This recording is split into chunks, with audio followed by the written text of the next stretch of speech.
दादा गुरुकृष्ण फोगाट ने कहा कि जब तक एमएसडी का कानून लागू नहीं हो जाता तब तक आंदोलन जारी रहेगा। उन्होंने कहा कि हरियाणा में भ्रष्टाचार चरम पर है, फैक्ट्रियों में भी पैसे लेकर नौकरियां दी जा रही है तथा बेरोजगार चरम पर है। उन्होंने कहा कि दादरी भ्रष्टाचार में नंबर 1 पर बना हुआ है, चाहे वह खनन का मामला हो या अन्य मामले हो।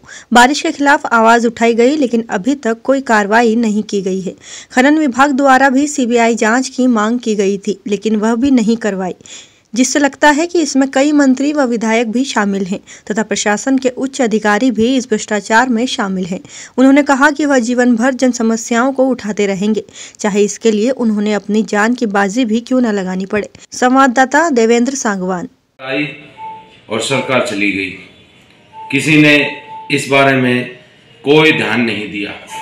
तो मैं तो यही कहूँगा कि 2011 के अंदर आदरणीय मोदी जी ने कहा भी था, ये तो उन्होंने ही कहा था कि जब हमारी सरकार आएगी तो हम एमएसपी की गारंटी भी जरूर देंगे।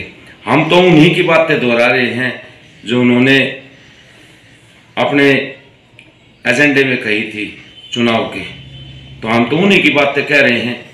हमने तो अभी तो जो ये काले कानून, कृषि के काले कानून हुए हैं, रद्द किए हैं मौखिक तौर पर।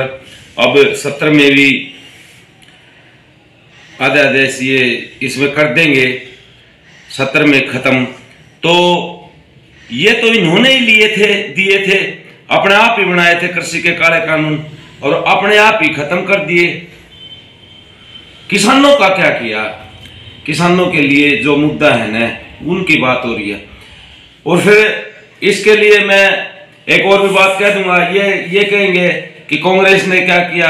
हमें क्या मतलब है किसी पार्टियों से? हम तो हर पार्टी से ये मुद्दा रख रहे हैं, पहले भी रखा था। जब तभी तो वो हटे थे ना, तभी इनको ले आए थे। तो इसका मतलब जो बढ़ जाता है इस सत्ता पे वही तानाशाह हो जाता है। किसानों की कोई सुनता नहीं, किसानों का इसका मतलब कोई नहीं है। तो डिप्टी सीएम दुष्यंत चौटाला का बयान आया था कि 40 किसान नेता हैं, वो किन से बातें करें, ये बयान आया था। इस बारे में क्या कहेंगे?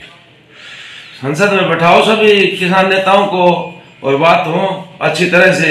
नेता क्यों, आमजन के बीच में बात हो, पंचायत में बात हो।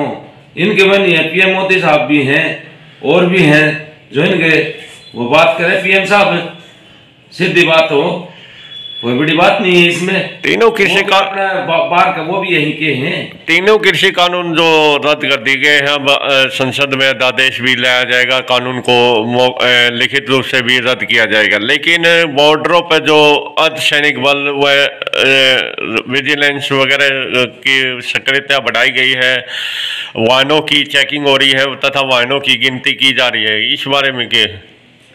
देखो, हम बाहर के तो हैं नहीं, किसान यहीं के हैं। हिंदुस्तान जो है हमारा भारत, वो एक कृषि प्रधान देश है। अपनी अपनी सोच है, सरकार की सोच है ऐसी। इस देश ने भी